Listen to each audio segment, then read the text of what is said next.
The morning air in Bilat Tserkva was crisp on June 22, 1941, when 24-year-old Lyudmila Pavlichenko first heard the distant rumble of German tanks rolling across the Soviet border. She was standing in the history department of Kyiv University, grading papers from her students about the Great War, completely unaware that she was about to become one of the most feared snipers in human history. Lyudmila had always been different from other girls her age. While her classmates played with dolls and dreamed of marriage, she spent her childhood learning to shoot with her father's hunting rifle in the forests outside her hometown. Her grandfather, a veteran of the Russo-Japanese War, had taught her that patience and precision were the greatest weapons a person could possess. The enemy never expects death to come from a woman, he would whisper as they tracked deer through the winter snow. By the time she reached university, Lyudmila had already earned a reputation as one of the finest marksmen in her region. She had joined the local shooting club at age 14 and quickly outshot men twice her age.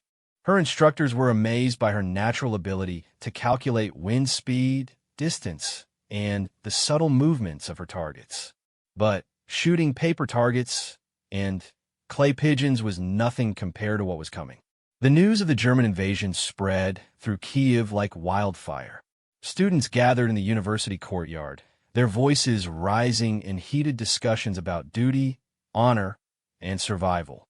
Most of the young men immediately spoke of joining the army, while the women talked about working in factories or serving as nurses. Lyudmila listened quietly, her mind already made up about something far more dangerous. That evening, she walked to the nearest military recruitment office. The officer behind the desk, a graying man with tired eyes, looked up from his paperwork with surprise when she announced her intention to join the infantry as a sniper. He almost laughed until she mentioned her shooting scores and asked for a rifle to demonstrate her skills. "Young lady," the officer said, leaning back in his chair, "war is not a shooting competition. Men die out there. Horrible, terrible deaths. You would be better served helping with medical supplies or communications." Lyudmila's response was calm, but firm. "Comrade officer, I have been shooting since I was 8 years old. I can hit a moving target at 400 meters in crosswind conditions. The fascists will not care that I am a woman when they invade our homeland. Why should our army?" The recruitment officer studied her face carefully. There was something in her dark eyes, a steely determination that he had seen in only the best soldiers. Against his better judgment, he decided to give her a chance to prove herself.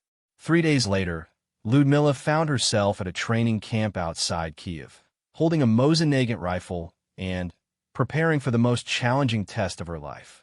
The training was brutal. While other women were assigned to support roles, Lyudmila insisted on going through the same sniper program as the men. She crawled through mud for hours, learning to move silently across different types of terrain. She practiced shooting in rain, snow, and blazing sunlight, adjusting for every possible weather condition. Most importantly, she learned to kill. Her first instructor, Sergeant Volkov, was a veteran of the Winter War with Finland. He had killed 17 enemy soldiers and carried their deaths like stones in his chest. On Lyudmila's third day of training, he pulled her aside for a serious conversation. "Shooting a deer is different from shooting a man," Volkov said, cleaning his rifle with practiced motions. "When you kill an animal, it falls, and that's the end. When you kill a man, you kill his dreams, his family's hope, someone's father or son. Are you prepared for that weight?" Lyudmila considered his question carefully before answering. "Sergeant, I understand what you're saying. But those German soldiers marching toward our cities, they're prepared to kill my family, my friends, my countrymen. If I can stop them from doing that, then I can carry whatever weight comes with it." Her training continued for 6 weeks. She learned camouflage techniques, studying how to blend into forests, fields, and urban environments. She practiced breathing exercises that would allow her to remain perfectly still for hours at a time. Most crucially, she developed the mental discipline to wait for the perfect shot, even when chaos erupted around her. The other trainees, all men, initially treated her presence as a joke. They made crude comments about her appearance and questioned whether she had the stomach for real combat.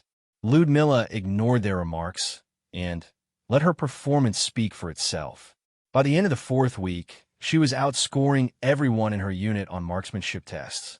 One evening, as the trainees sat around their campfire sharing stories, Private Kozlov, a farm boy from Belarus, decided to challenge her directly.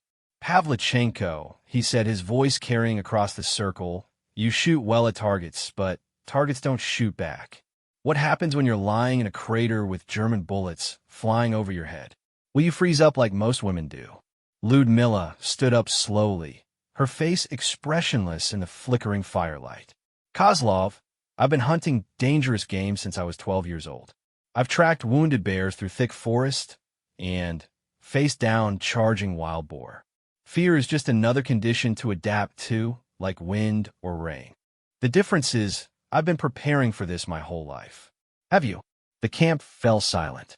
Even Sergeant Volkov nodded approvingly at her response. From that moment forward, the other trainees began to respect her as an equal, though many still harbored doubts about how she would perform under actual combat conditions. As her training neared completion, Ludmilla received word that German forces were rapidly advancing toward Kiev. The Soviet army was in desperate need of every skilled soldier they could find. Her final test would not be on a practice range, but on the battlefields of her homeland. On her last night in training camp, Ludmilla sat alone in her barracks, carefully cleaning her rifle and thinking about the path that had brought her to this moment. She thought about her mother, who had begged her to reconsider and take a safer role in the war effort. She thought about her university studies and the quiet life of a history professor that she was abandoning. Most of all, she thought about her grandfather's words about patience and precision. The next morning, she received her orders. She was being assigned to the 25th Rifle Division, defending the port city of Odessa on the Black Sea coast. German and Romanian forces were closing in on the city, and Soviet commanders needed every skilled sniper they could get to slow down the enemy advance. As Ludmilla packed her few possessions into a military duffel bag, Sergeant Volkov approached her with a piece of advice that would stay with her throughout the war. "Remember, Pavlichenko, your greatest weapon is not your rifle or your marksmanship. It's your ability to think clearly when everyone around you is losing their minds. The battlefield is chaos, but chaos creates opportunities for those smart enough to see them." The train ride to Odessa took 12 hours through countryside already scarred by war. Ludmilla watched from her window as they passed burned villages, destroyed bridges, and long columns of refugees fleeing westward. For the first time, she truly understood the scale of the catastrophe that had befallen her country. When she arrived in Odessa, the city was already under siege. German artillery shells were falling randomly across the urban landscape, and the constant sound of gunfire echoed from the outskirts where Soviet defenders were trying to hold their positions. Ludmilla was immediately struck by how young many of the soldiers looked, some barely old enough to shave, all of them carrying the weight of knowing they were fighting for their nation's survival. Her commanding officer, Major Petrov, was a stocky man with graying temples and hands permanently stained with gun oil. When Ludmilla reported for duty, he looked her up and down with obvious skepticism. "So you're the university girl who thinks she can be a sniper," he said, not bothering to hide his doubt. "I hope you're better with that rifle than you look, because we're losing good men every day to German sharpshooters. If you can't pull your weight, you'll get people killed." Ludmilla's response was simple and direct. "Sir, give me a position and a target, and I'll show you what I can do." That afternoon, Major Petrov assigned her to a forward observation post in a partially destroyed apartment building overlooking the main road into the city. Her spotter was a seasoned soldier named Ivan Kovalenko, a man in his 30s who had already survived 3 major battles since the German invasion began. "Listen, girl," Kovalenko said as they climbed the rubble-filled staircase to their position. "I don't care if you're the best shot in the Soviet Union. Out here, staying alive is more important than getting kills. You understand me?" Ludmilla nodded, appreciating his concern while also feeling confident in her abilities. They reached the third floor of the building, where someone had knocked holes in the exterior wall to create firing positions. Kovalenko showed her how to set up her rifle and explained the sector of responsibility they would be covering. German reconnaissance units come down that road every morning around dawn, he explained, pointing toward a tree-lined avenue about 300 meters away. They're getting bolder every day, probably preparing for a major assault. Our job is to make them think twice about using this route. That night, Ludmilla lay awake in their makeshift shelter, listening to the distant sounds of battle and preparing mentally for what would come with the morning. She had trained for this moment for weeks, but she knew that no amount of preparation could fully ready someone for taking another human being's life. As the first gray light of dawn began to filter through the destroyed windows, Kovalenko gently shook her awake. "Time to go to work," he whispered. They moved into position just as the sun was rising over the Black Sea. Ludmilla settled behind her rifle, adjusting the scope and checking her breathing. The morning was unusually quiet, with only the distant sound of artillery fire breaking the silence. Then she saw them, a patrol of 4 German soldiers moving carefully down the road, their weapons ready and their eyes scanning the buildings for signs of Soviet defenders. They were about 250 meters away, well within range of her rifle. "Second one from the left," Kovalenko whispered, studying them through his binoculars. "He's carrying what looks like a radio pack. Probably their communications specialist." Ludmilla tracked the target through her scope, calculating the distance, wind conditions, and the soldier's walking pace. Her grandfather's voice echoed in her memory. Patience and precision. Wait for the perfect moment, then make it count.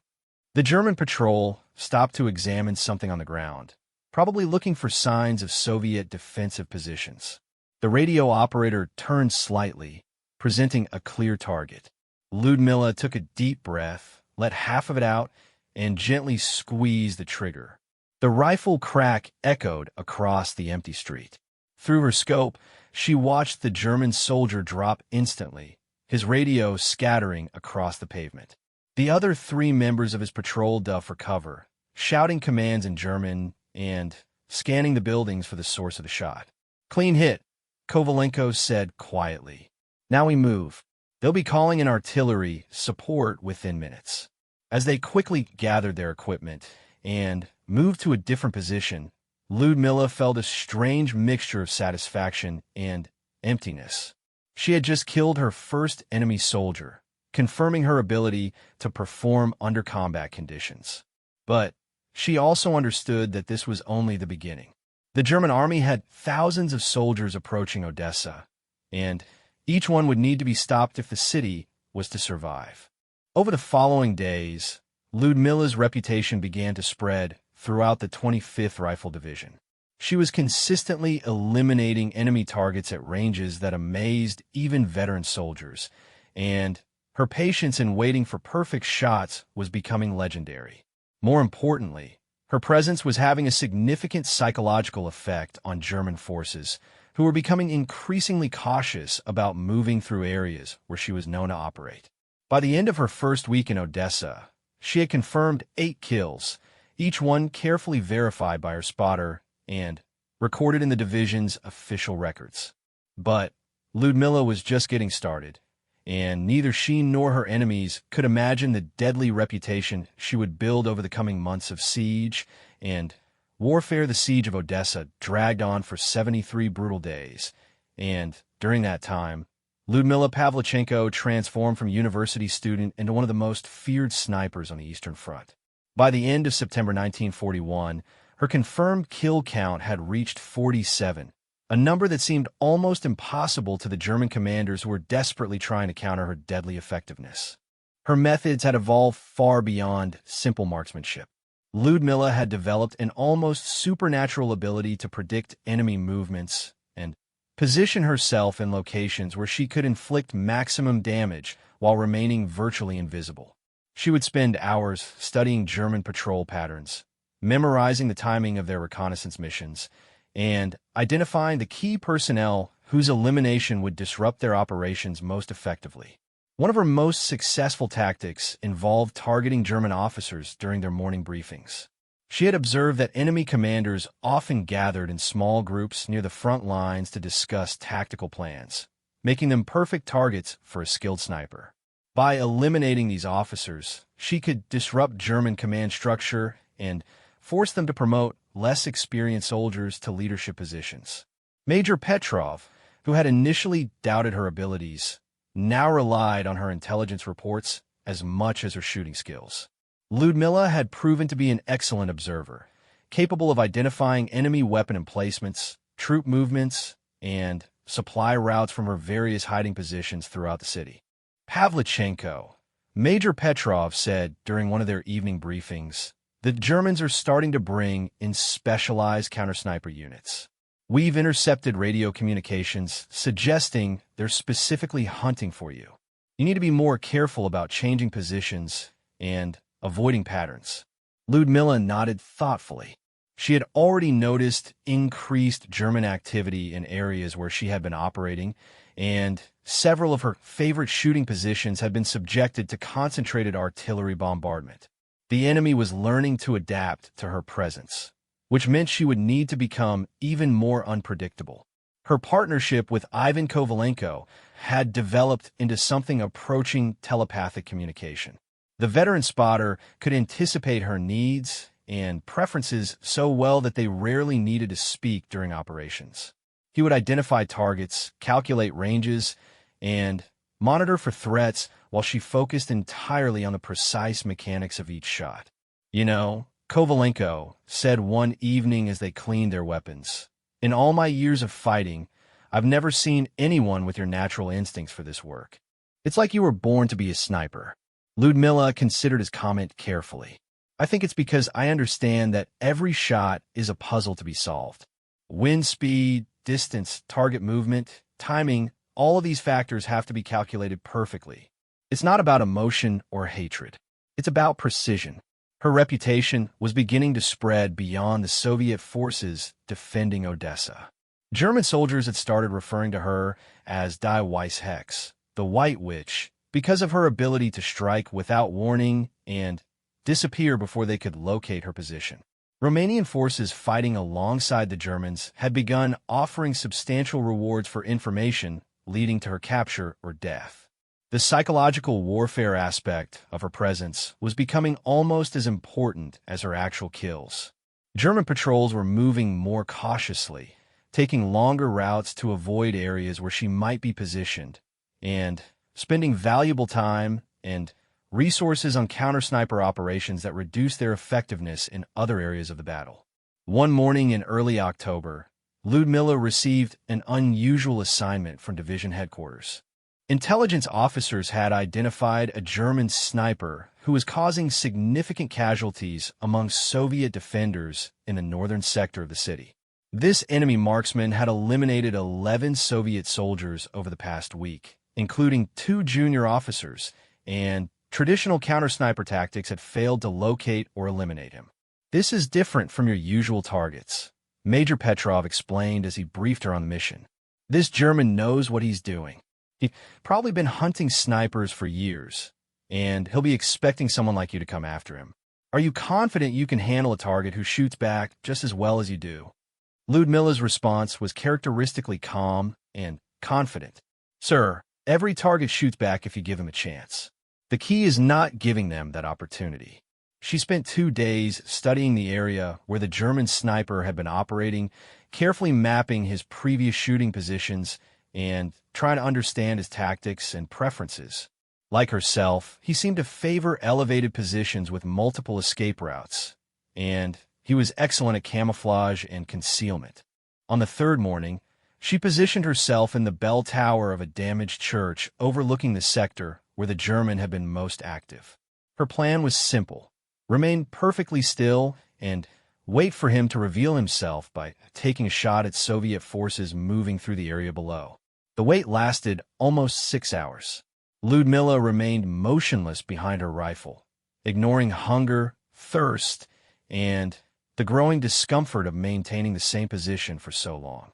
Her patience was finally rewarded when she caught a brief glint of sunlight reflecting off a scope lens in a building about 400 meters away. Through her own scope, she could barely make out the outline of the German sniper. He was well camouflaged and positioned behind a pile of rubble that provided excellent concealment. Most importantly, he was currently aiming at a group of Soviet soldiers who were moving supplies across an open courtyard below. Ludmilla had perhaps 3 seconds before the German would fire, killing one of her comrades.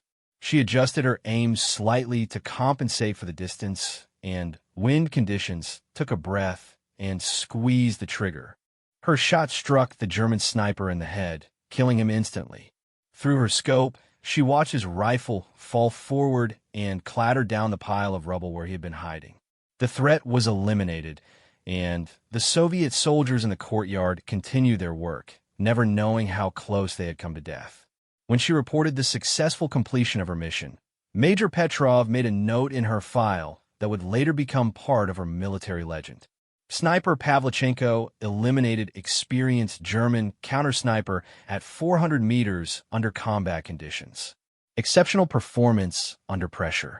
As October turned to November, the situation in Odessa became increasingly desperate. German and Romanian forces had tightened their siege to the point where supplies could only reach the defenders through dangerous nighttime naval operations across the Black Sea. Food was becoming scarce, ammunition was running low, and casualties were mounting among the exhausted Soviet defenders. Despite these challenges, Ludmilla continued her deadly work with unwavering dedication. Her confirmed kill count had reached 87, making her one of the most successful snipers in the entire Soviet army. But she was also beginning to show signs of the psychological strain that affected all soldiers who spent months in constant combat. Ivan Kovalenko noticed the changes first. Ludmilla was sleeping less, eating very little, and spending long periods staring silently at the city's burning buildings. She was still performing at an extraordinary level during combat operations, but her personality was becoming more withdrawn and intense. "You need to take a break," Kovalenko told her one evening after a particularly successful mission. "I've seen this before in good soldiers who've been fighting too long. The mind can only handle so much death and violence before it starts to break down." Ludmilla's response revealed how deeply the constant killing was affecting her. "Ivan, every night I close my eyes and see the faces of the men I've killed. I remember each shot, each target, each moment when someone's life ended because I pulled a trigger. But then I think about all the Soviet soldiers who are still alive because those German soldiers aren't shooting at them anymore. How do I balance those two things in my mind?" Her spotter didn't have an easy answer for her question, but he understood that she was struggling with one of the fundamental moral challenges faced by all soldiers in wartime. The ability to kill efficiently in combat was a necessary skill, but it came with psychological costs that would affect her for the rest of her life. In mid-November, Soviet High Command made the difficult decision to evacuate the remaining defenders of Odessa before the city could be completely overrun. The siege had served its purpose by tying down large numbers of German and Romanian forces for over 2 months, but continuing to defend the city would result in the destruction of valuable Soviet military units that were needed elsewhere. Ludmilla was among the last soldiers to board the evacuation ships at Odessa's harbor. As her transport pulled away from the burning city, she watched the buildings where she had spent months hunting enemy soldiers gradually disappear into the darkness. She had arrived in Odessa as an untested recruit, and she was leaving as a veteran sniper with 96 confirmed kills. The evacuation ships carried the survivors of the Odessa siege across the Black Sea to the Crimean Peninsula, where they would be reorganized and redeployed to defend the naval base at Sevastopol. For Ludmilla, this meant a new battlefield, new challenges, and new opportunities to use her deadly skills against the advancing German army. Sevastopol was a very different environment from Odessa. The naval base was built on rocky terrain overlooking the sea, with a complex network of underground tunnels and bunkers that had been constructed over many decades. The defensive positions were stronger, but the German assault would also be more intense, and sustained. Her new commanding officer, Colonel Dmitry Petrov, no relation to her previous commander, was already familiar with her reputation. When she reported for duty at his headquarters, he greeted her with a mixture of respect and curiosity. "So you're the famous Lyudmila Pavlichenko," he said, studying her personnel file. 96 confirmed kills in just over 4 months of combat. That's an impressive record for any sniper, especially one with your limited experience. Tell me, what makes you so effective at this particular type of warfare? Lyudmila had been asked similar questions by other officers, but she had developed a standard response that captured the essence of her approach. "Colonel, successful sniping requires 3 things: technical skill with your weapon, the ability to remain calm under pressure, and the patience to wait for the perfect opportunity. Most soldiers can learn the first 2, but patience seems to be the hardest thing for people to master." Colonel Petrov assigned her to the 54th Rifle Regiment, which was responsible for defending the northern approaches to Sevastopol. The terrain in this sector was more open than what she had experienced in Odessa, with longer sight lines that would allow her to engage targets at greater distances. Her new spotter was Senior Sergeant Alexei Volkov, an experienced soldier who had been fighting since the beginning of the German invasion. Volkov had worked with snipers before, but he had never partnered with anyone who had Lyudmila's level of skill and reputation. "I've heard stories about you," Volkov said as they reconnoitered their assigned sector. "Some of the men think you're almost superhuman, that you can shoot targets you can't even see. Is any of that true?" Lyudmila smiled slightly at his question. "Sergeant, I can't shoot targets I can't see. But I'm very good at seeing targets that other people miss. It's all about knowing where to look and when to look there." The German assault on Sevastopol began in earnest in December 1941, with massive artillery bombardments followed by infantry attacks supported by tanks and aircraft. The scale of the battle was far larger than anything Lyudmila had experienced in Odessa, with thousands of soldiers fighting across multiple defensive lines. During the first week of combat, she eliminated 17 German soldiers, including 3 officers and a machine gun crew that had been pinning down an entire Soviet company. Her shooting positions ranged from underground bunkers to exposed rocky outcroppings, and she demonstrated a remarkable ability to adapt her tactics to the changing conditions of the battlefield. One of her most memorable achievements during this period involved the elimination of a German artillery observer who had been directing fire against Soviet defensive positions. The observer was positioned in a church tower approximately 600 meters away, well beyond the effective range of most snipers. Lyudmila studied the target for over an hour, calculating the extreme range and the various factors that would affect her shot. Wind conditions were particularly challenging, with gusts coming from multiple directions due to the coastal location. Finally, she found a brief moment when the wind died down and the target presented a clear silhouette. Her shot struck the German observer center mass, and within minutes the artillery fire that had been devastating Soviet positions suddenly stopped. Later reconnaissance confirmed that her single shot had eliminated not just the observer, but also disrupted an entire German artillery coordination system that had been operating in that sector. By the end of December, Lyudmila's confirmed kill count had reached 134, making her one of the most successful snipers in the entire Soviet military. But more importantly, her presence was having a significant impact on German morale and tactics. Enemy forces were beginning to avoid certain areas of the battlefield entirely, knowing that the white which might be waiting for them. As 1941 turned to 1942, Lyudmila Pavlichenko had established herself as a legendary figure among Soviet defenders and a terrifying threat to German forces. But the siege of Sevastopol would continue for many more months, and her deadliest period of combat was still ahead of her. The winter of 1941-42 brought new challenges to the siege of Sevastopol, but it also provided Lyudmila Pavlichenko with opportunities to demonstrate skills that would make her legendary throughout the Soviet Union. Snow and cold weather created different camouflage requirements and changed the behavior of both Soviet defenders and German attackers, forcing her to adapt techniques that had proven successful in Odessa. During January 1942, Ludmilla developed what would become known as her Ghost Protocol, a method of operating that made her virtually impossible to detect or counter. She would arrive at a shooting position before dawn, remain perfectly motionless for hours at a time, eliminate one or two high-value targets, and then disappear before German forces could organize a response. Her success during this period was extraordinary even by her own standards.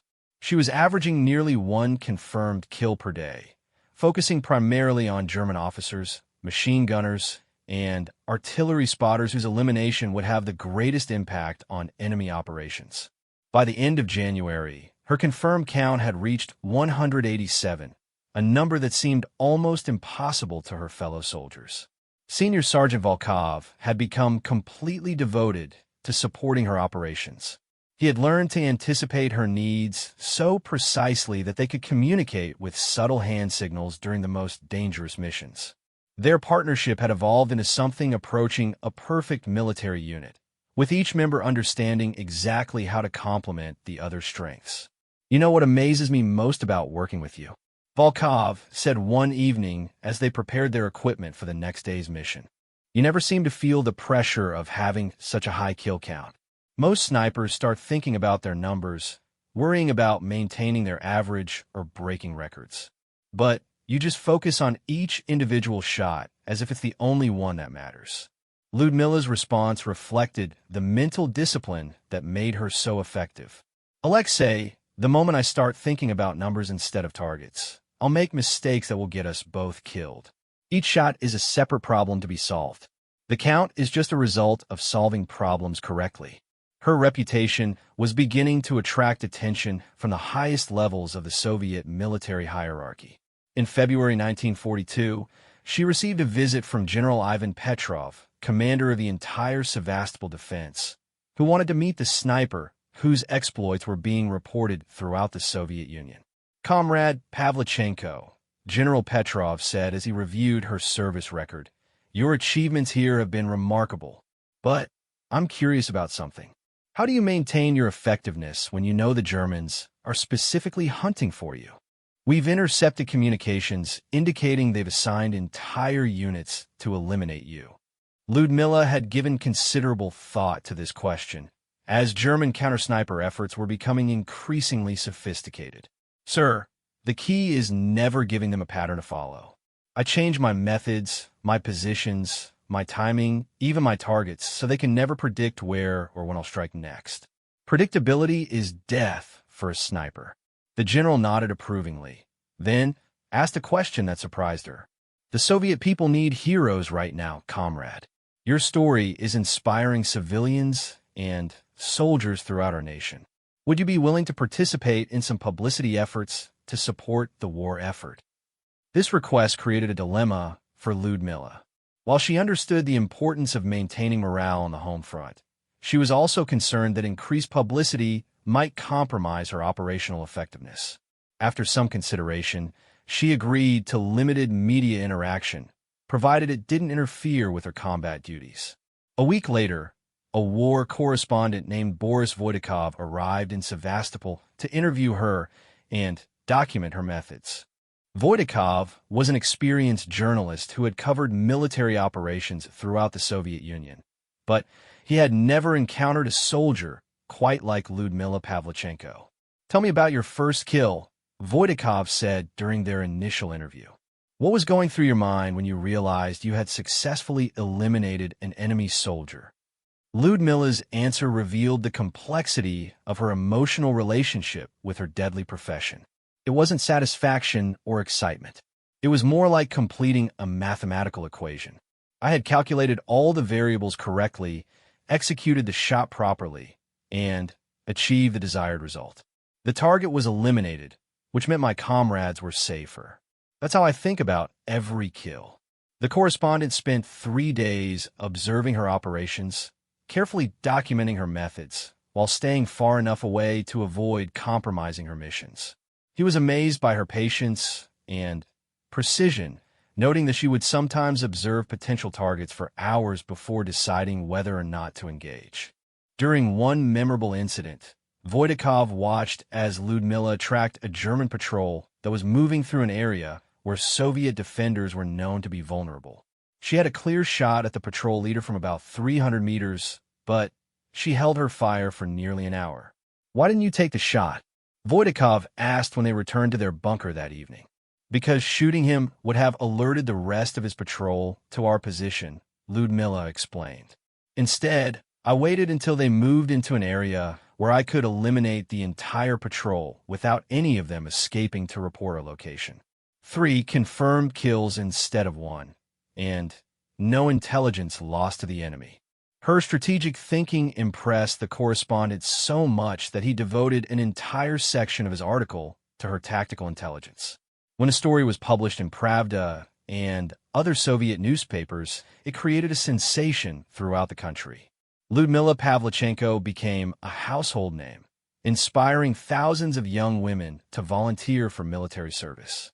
However, the increased publicity also had unintended consequences. German intelligence services began studying the newspaper articles and radio broadcasts about her, trying to develop more effective methods for locating and eliminating the sniper who had become such a significant propaganda asset for the Soviet war effort. In March 1942, the Germans launched a massive offensive designed to finally capture Sevastopol before the spring weather made their operations more difficult. The assault involved over 200,000 soldiers supported by hundreds of tanks, aircraft, and artillery pieces. It was one of the largest military operations on the Eastern Front, and it would test every defender's skill and courage to the absolute limit. Ludmila found herself operating in a target-rich environment unlike anything she had previously experienced. German forces were advancing across multiple fronts, providing her with numerous opportunities to eliminate key personnel and disrupt their operations. During the first week of the offensive, she achieved 17 confirmed kills, including 4 officers and 2 radio operators. One of her most significant achievements during this period involved eliminating a German colonel who was coordinating infantry attacks in the northern sector. The colonel had established his command post in a heavily fortified building about 500 meters from Ludmila's position, and he was surrounded by bodyguards and communication personnel. The shot required extraordinary precision, as the target was only visible for brief moments when he moved between different windows in the building. Ludmila studied his movement pattern for 2 days, memorizing the timing of his appearances and calculating the exact lead time she would need to intercept him. On the 3rd morning, she finally had her opportunity. The German colonel appeared at a window to observe the progress of his attack, presenting a target that was visible for approximately 3 seconds. Ludmila's shot struck him in the chest, and within hours the entire German assault in that sector had stalled due to confusion in their command structure. The psychological impact of her success was becoming as important as her actual kills. German soldiers were increasingly reluctant to expose themselves in areas where she might be operating, and their officers were spending valuable time and resources on elaborate security measures designed to protect key personnel from sniper attacks. By early April, Ludmila's confirmed kill count had reached 242, making her one of the most successful snipers in military history. But the constant combat was taking a toll on her physical and mental health. She had lost weight, was sleeping very little, and was showing signs of what would later be recognized as combat stress reaction. Alexei Volkov was becoming concerned about his partner's condition. During one of their rare rest periods, he decided to address the issue directly. "Ludmila, you're pushing yourself too hard. I've seen what happens to soldiers who don't take breaks from combat. You need to slow down before you make a mistake that gets us both killed." Her response revealed how deeply the war had affected her personality. "Alexei, every day I don't eliminate German soldiers is a day when they kill more of our people. How can I rest when I know I could be saving Soviet lives?" This conversation was interrupted by urgent orders from regimental headquarters. German forces had broken through Soviet defenses in the eastern sector, and sniper support was needed immediately to slow their advance. Despite Volkov's concerns about her condition, Ludmilla prepared for what would become one of her most challenging missions. The breakthrough had occurred in an area of open terrain that offered little cover for defenders, but provided excellent sight lines for a skilled sniper. Ludmilla positioned herself in a damaged water tower overlooking the main road that German reinforcements would need to use to exploit their success. Over the next 6 hours, she systematically eliminated German soldiers who were attempting to advance through the breach. Her targets included 3 junior officers, 2 machine gun teams, and a motorcycle courier carrying what appeared to be important communications. Each shot was calculated to cause maximum disruption to German operations while avoiding patterns that might allow them to locate her position. Her final target of the day was a German sniper who had been eliminating Soviet defenders from a position about 600 meters away. This engagement represented the most challenging shot she had ever attempted, requiring her to calculate not only distance and wind conditions, but also the movement of her target, who was actively hunting other Soviet soldiers. The German sniper was well camouflaged and positioned in a location that provided excellent concealment. Ludmilla spent over an hour studying his position, looking for any sign that would reveal his exact location. Finally, she caught a brief reflection from his scope and was able to determine where he was hiding. Her shot at the extreme range was perfect, striking the German sniper and eliminating a significant threat to Soviet defenders in that sector. When the day's fighting ended, she had achieved 12 confirmed kills, bringing her total to 254. That evening, as she cleaned her rifle and prepared for the next day's operations, Ludmilla received news that would change the course of her military career. She had been selected for promotion to senior sergeant and would be awarded the Order of Lenin for her extraordinary service to the Soviet Union. More significantly, she had been chosen to participate in a special diplomatic mission that would take her away from the front lines for several months. The Soviet government wanted to send her to the United States and Britain as part of a delegation designed to encourage continued support for the Soviet war effort. The decision to accept this assignment was difficult for Ludmilla. While she understood the importance of maintaining international support for the war against Germany, she was reluctant to leave her comrades at a time when the battle for Sevastopol was reaching its climax. Colonel Petrov helped her understand why this mission was necessary. "Comrade Pavlichenko, your combat service has already contributed significantly to our defense of Sevastopol. But your story can inspire millions of people around the world to support our cause. That may be more valuable than any number of additional kills you might achieve here." After much consideration, Ludmilla agreed to accept the diplomatic assignment. She would leave Sevastopol in May 1942, carrying with her the record of 309 confirmed kills and a reputation as one of the deadliest snipers in military history. But her greatest challenges lay ahead as she prepared to transition from the battlefield to the complex world of international diplomacy and propaganda. The transition from the battlefield of Sevastopol to the diplomatic salons of Washington, D.C. proved to be one of the most challenging experiences of Ludmilla Pavlichenko's life. In June 1942, she found herself standing in the White House, shaking hands with President Franklin Delano Roosevelt and First Lady Eleanor Roosevelt, trying to explain the reality of warfare on the Eastern Front to people who had never experienced combat. The Soviet delegation's mission was crucial to the war effort. Stalin needed American Lend-Lease supplies to continue fighting the Germans, and public opinion in the United States was divided about how much support to provide to their communist ally. Ludmilla's story, as a heroic woman defender of her homeland, was designed to humanize the Soviet struggle and encourage continued American assistance. However, the American media's focus on her gender rather than her military achievements frustrated Ludmilla from the beginning. Reporters seemed more interested in her appearance, her clothing, and her personal life than in the tactical situation in the Soviet Union or the urgent need for military supplies. During her first major press conference in Washington, a journalist asked, "Ms. Pavlichenko, don't you think your lipstick is a bit dark for a woman soldier? Ludmilla's response became legendary among the American press corps. I'm 25 years old and have killed 309 fascist invaders by now. Don't you think, gentlemen, that you have been hiding behind my back for too long? This sharp response established the tone for her entire American tour. While she maintained diplomatic courtesy in official meetings, she refused to be treated as a curiosity or a propaganda prop, rather than as a serious military professional with important information about the war. Her meetings with military leaders were much more productive than her interactions with the media. American generals and admirals were genuinely interested in her tactical observations and her assessment of German military capabilities.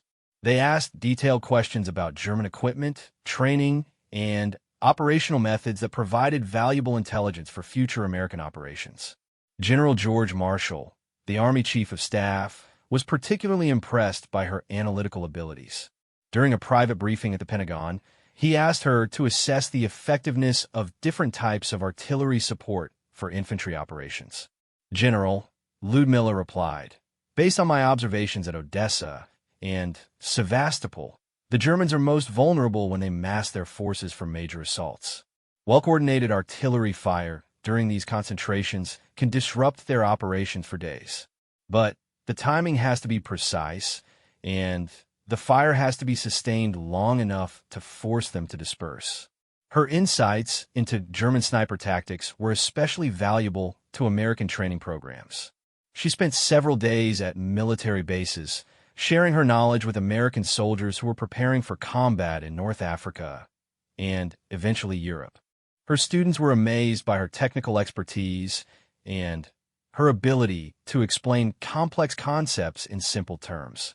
One young American soldier asked her, "Ma'am, how do you deal with the mental pressure of having so many kills? Doesn't it affect your ability to sleep or concentrate?" Ludmilla's answer reflected years of combat experience and psychological adaptation. The hardest part is not the killing itself. It's remembering that each enemy soldier was a human being with a family, dreams, and fears just like ours. But then I remember that those same soldiers were prepared to kill my people, destroy my cities, and enslave my country. That gives me the strength to continue. Her tour of American defense plants provided her with insights into the massive industrial effort that was supporting both American and Soviet military operations. She visited factories producing tanks, aircraft, and artillery, observing manufacturing processes that were far more advanced than anything she had seen in the Soviet Union.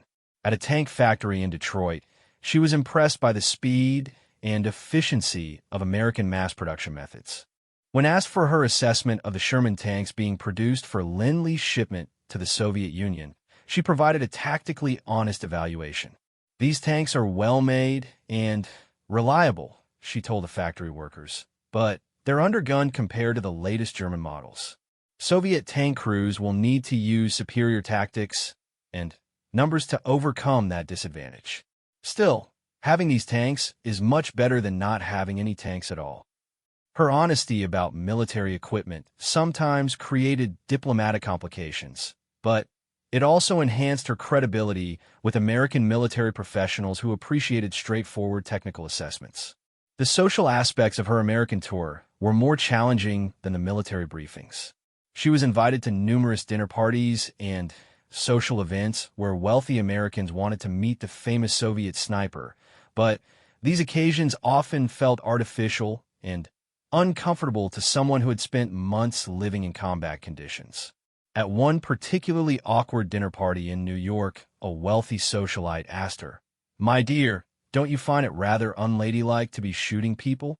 Wouldn't you prefer to be doing something more feminine, like nursing or communications work?" Ludmilla's response was polite but firm. "Madam, I find it much more unladylike to allow fascist soldiers to invade my country and kill my people. When your homeland is under attack, every citizen has a responsibility to defend it using whatever skills they possess." Her friendship with Eleanor Roosevelt proved to be one of the most meaningful relationships she developed during her American tour.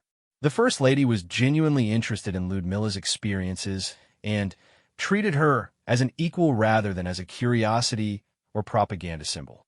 During a private conversation at the White House, Mrs. Roosevelt asked about her plans after the war ended. "I want to return to my studies," Ludmilla replied.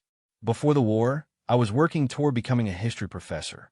I think my experiences in combat have given me a different perspective on historical events, especially wars, and their impact on ordinary people."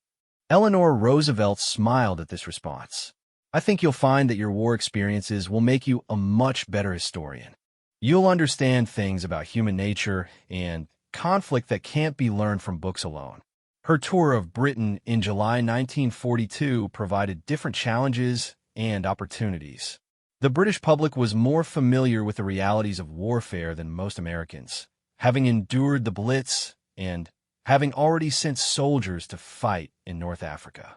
British audiences were more interested in tactical details and strategic assessments than in her personal story.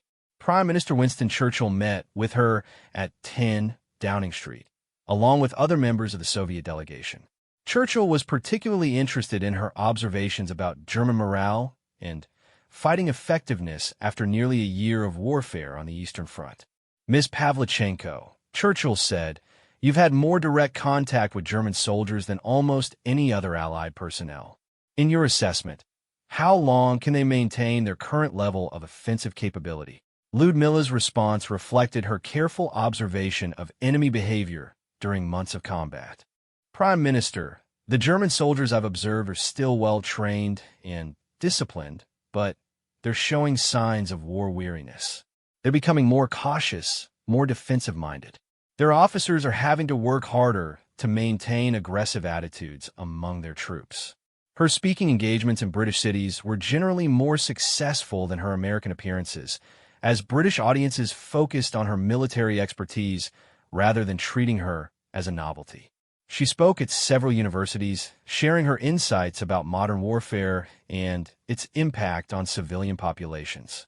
At Cambridge University, she was asked by a student about the future of warfare and whether her experiences represented a new type of military conflict. "This war has shown that the distinction between soldiers and civilians is becoming meaningless," she replied. "Modern weapons and tactics affect entire populations, not just military forces. Future conflicts will require every citizen to be prepared to defend their country, regardless of their age, gender, or profession." During her time in Britain, Ludmilla also visited training facilities where British snipers were being prepared for deployment in various theaters of operations. She was impressed by the quality of their equipment and training, particularly their emphasis on camouflage and concealment techniques.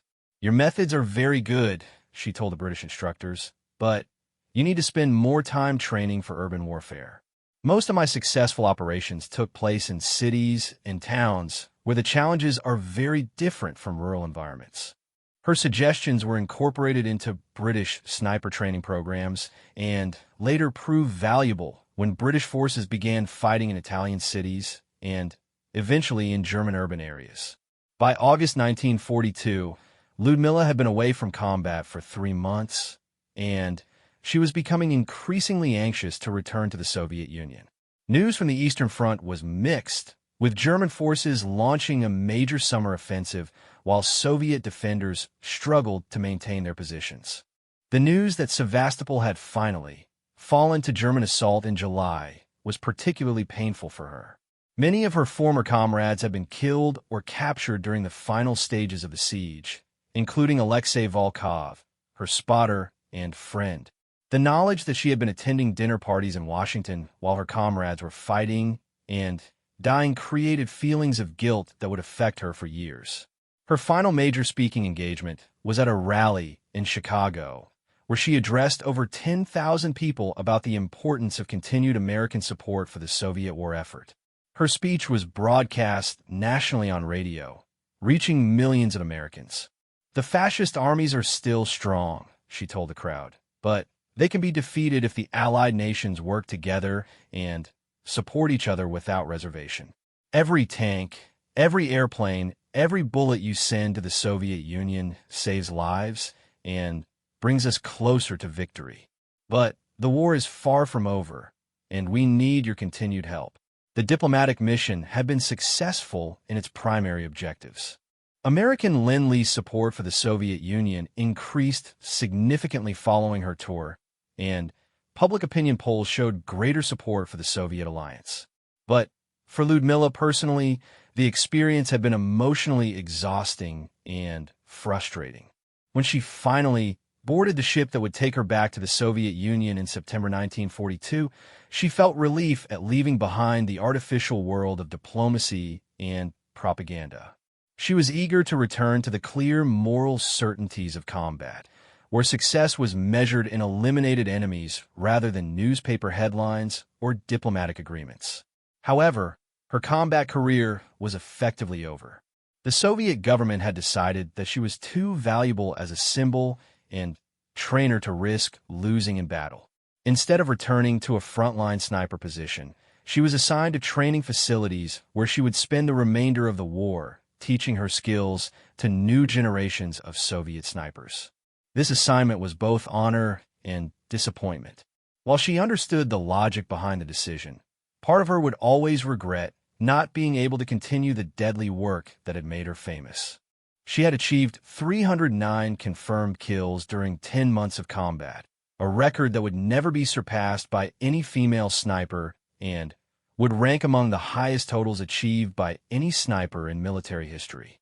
As her ship approached the Soviet coast, Lyudmila Pavlichenko reflected on her transformation from university student to legendary warrior to international celebrity. She had proven that women could be just as effective as men in the most demanding forms of combat, and her example had inspired thousands of other women to take up arms in defense of their homeland. But she also understood that her greatest contributions to the war effort might lie ahead of her, as she prepared to share her knowledge and experience with the next generation of Soviet soldiers who would carry on the fight against fascism upon her return to the Soviet Union in September 1942. Lyudmila Pavlichenko discovered that her homeland had changed dramatically during her 3-month absence. The German summer offensive had reached the outskirts of Stalingrad and penetrated deep into the Caucasus region, bringing the Nazi war machine closer to complete victory than ever before. At the same time, her own status had been elevated to that of a national hero whose story was being used to inspire resistance throughout the occupied territories. Her new assignment took her to a sniper training facility outside Moscow, where she was tasked with developing and implementing advanced training programs for Soviet marksmen. This role represented a complete shift from her previous combat experience, requiring her to transform from a practitioner of deadly skills into an educator and theorist of sniper warfare.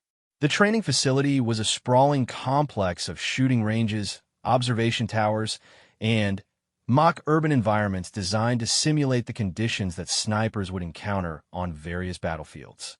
When Lyudmila arrived, she was amazed by the sophistication of the training infrastructure that had been developed during her absence from the Soviet Union. Her first meeting with the facility commander, Colonel Viktor Andreev, revealed the scope of her new responsibilities. The Soviet military had identified sniper training as a critical priority, and they wanted her to help develop techniques that could be taught to large numbers of soldiers in relatively short periods of time. Comrade Pavlichenko, Colonel Andreev explained, "We need to produce trained snipers much faster than traditional methods allow. Your combat experience and international exposure have given you insights that could revolutionize our training programs. We want you to develop methods that can turn ordinary soldiers into effective marksmen in weeks rather than months." This challenge intrigued Lyudmila, but she also understood the dangers of oversimplifying sniper training. Her own development had taken years, building on childhood hunting experience and natural aptitude that couldn't be replicated in most recruits. However, she was determined to identify the essential skills that could be taught efficiently while maintaining the high standards necessary for battlefield success. Her first innovation was the development of a standardized curriculum that emphasized the most critical aspects of sniper warfare while eliminating training elements that were less essential for rapid deployment. She created a series of progressive exercises that built skills systematically, starting with basic marksmanship and advancing through camouflage, observation, and tactical movement. The psychological aspects of sniper training proved to be particularly challenging to systematize. Ludmilla had learned through experience that the mental discipline required for successful sniping was often more important than physical shooting skills. But psychological training was difficult to standardize across large numbers of recruits with different backgrounds and personalities. She solved this problem by developing what she called stress inoculation, exercises that gradually exposed trainees to the psychological pressures they would encounter in combat. These exercises included shooting while under time pressure, maintaining accuracy while explosions occurred nearby, and engaging targets that represented real human beings rather than abstract shapes. One of her most innovative contributions was the creation of detailed tactical manuals that captured her combat experience in forms that could be studied and replicated by other snipers. These manuals covered everything from target selection and range estimation to escape and evasion techniques, providing comprehensive guidance that had never before been systematically documented. Her section on urban warfare was particularly valuable, as most existing sniper training focused on rural environments.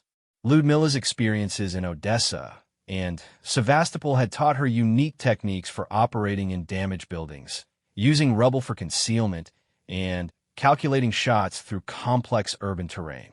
The key to urban sniping, she wrote in one manual, is understanding that the environment is constantly changing. Buildings are destroyed by artillery, debris creates new shooting positions, and civilian movement patterns shift based on the tactical situation. A sniper must be able to adapt continuously to these changes while maintaining focus on the primary mission. Her teaching methods emphasized practical demonstration over theoretical instruction. Rather than simply lecturing about sniper techniques, she would show trainees exactly how to implement various skills, often spending hours with individual students to ensure they understood subtle details that could mean the difference between success and failure in combat.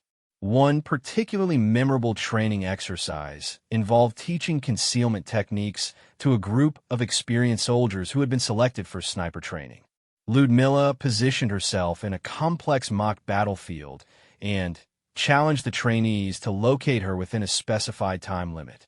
Despite knowing approximately where she was hiding, most of the trainees were unable to spot her even when she was less than 50 meters away.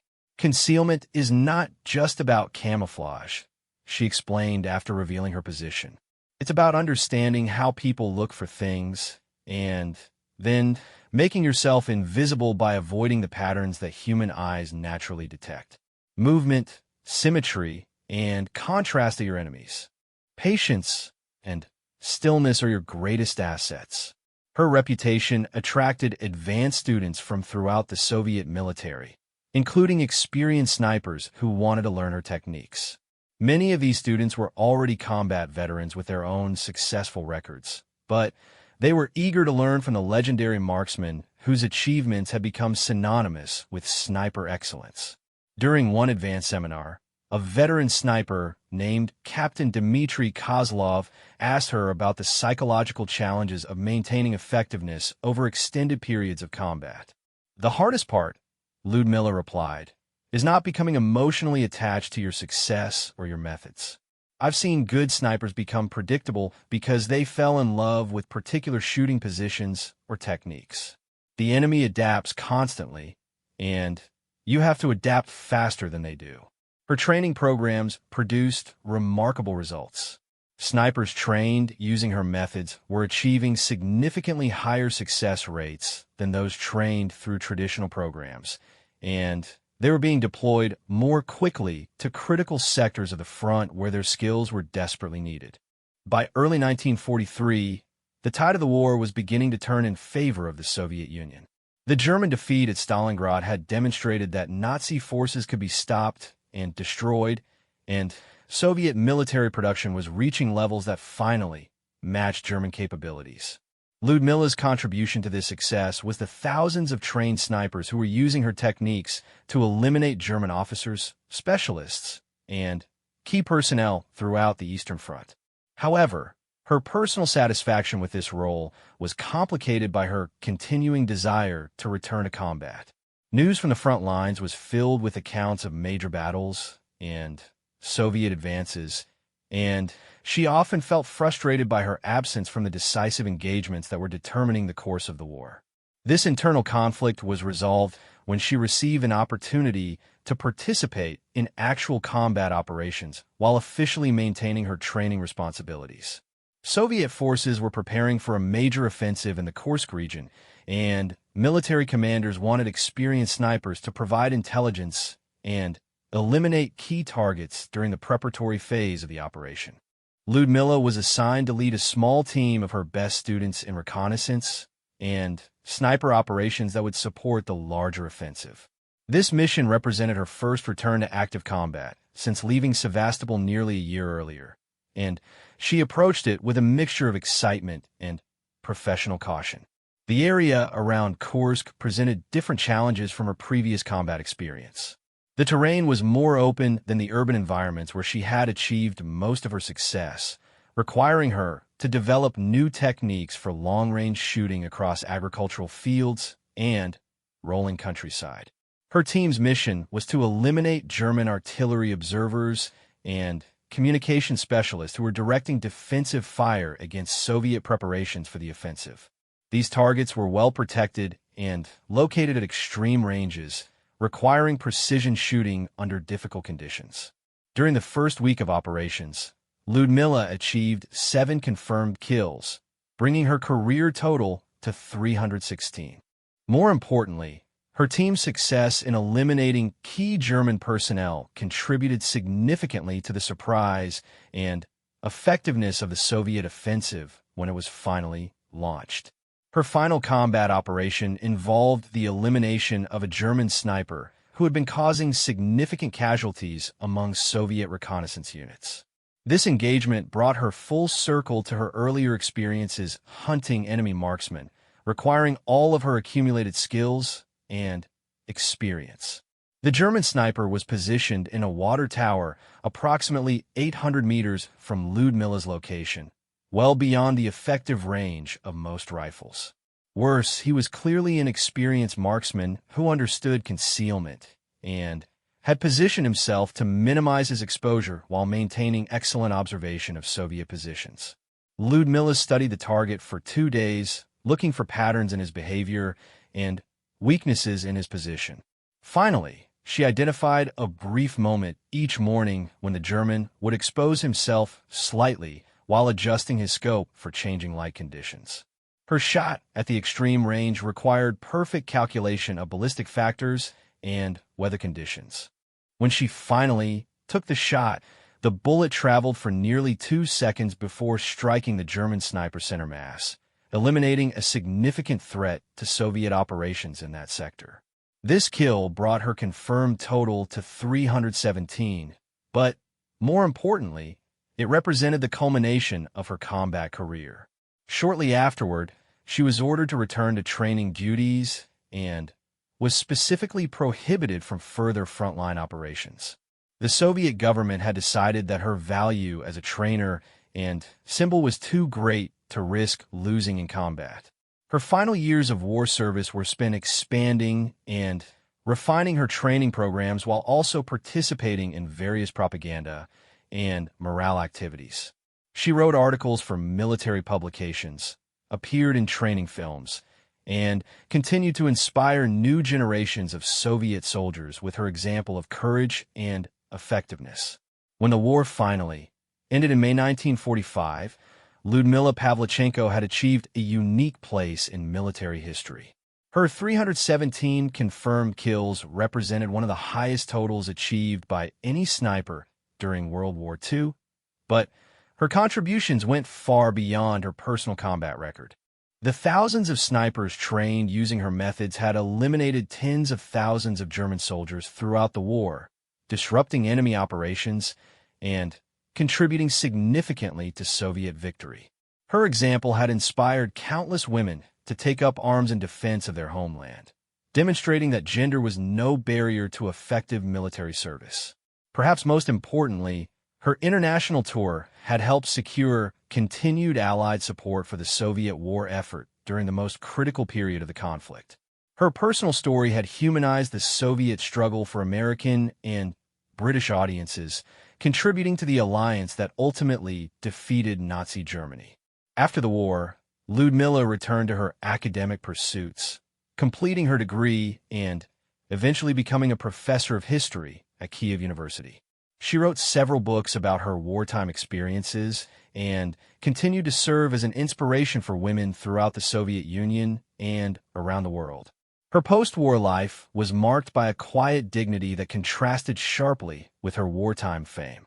She rarely spoke publicly about her combat experiences, preferring to focus on her academic work and her role as an educator. When asked by journalists about her remarkable military career, she would often redirect the conversation toward the collective sacrifice of all Soviet soldiers who had fought against fascism. In her final years, Ludmilla Pavlichenko was recognized as one of the most significant military figures of the 20th century. Her combination of tactical expertise, personal courage, and strategic thinking had contributed to one of the most important military victories in human history. When colleagues would ask her about the secret to her success as a sniper, her response always emphasized the same themes that had guided her throughout the war. Success in any challenging endeavor requires three things, she would say. Technical skill that comes from constant practice, mental discipline that allows you to perform under pressure, and the patience to wait for the right opportunity. These principles apply whether you're shooting at targets, teaching students, or pursuing any other worthwhile goal. Her legacy extended far beyond her military achievements. She had proven that women could excel in any field where dedication and skill were required, inspiring generations of women to pursue careers and opportunities that had previously been considered exclusively male domains. When Ludmilla Pavlichenko died in 1974, she was mourned not only as a war hero, but as a pioneer who had helped redefine the possibilities available to women in the modern world.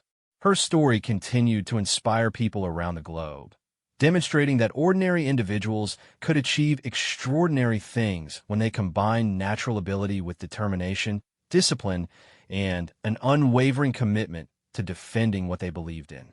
The question that had started her legend, how many kills, had been answered with a number that spoke to her deadly effectiveness as a soldier. But her true legacy lay in the thousands of lives she had saved through her training programs, the barriers she had broken for women in military service, and the example she had set for anyone facing seemingly impossible challenges. In the end, Ludmilla Pavlichenko had achieved something far more significant than 317 confirmed kills. She had become a symbol of human potential, proving that with enough determination and skill, any individual could make a decisive difference in the most important struggles of their time.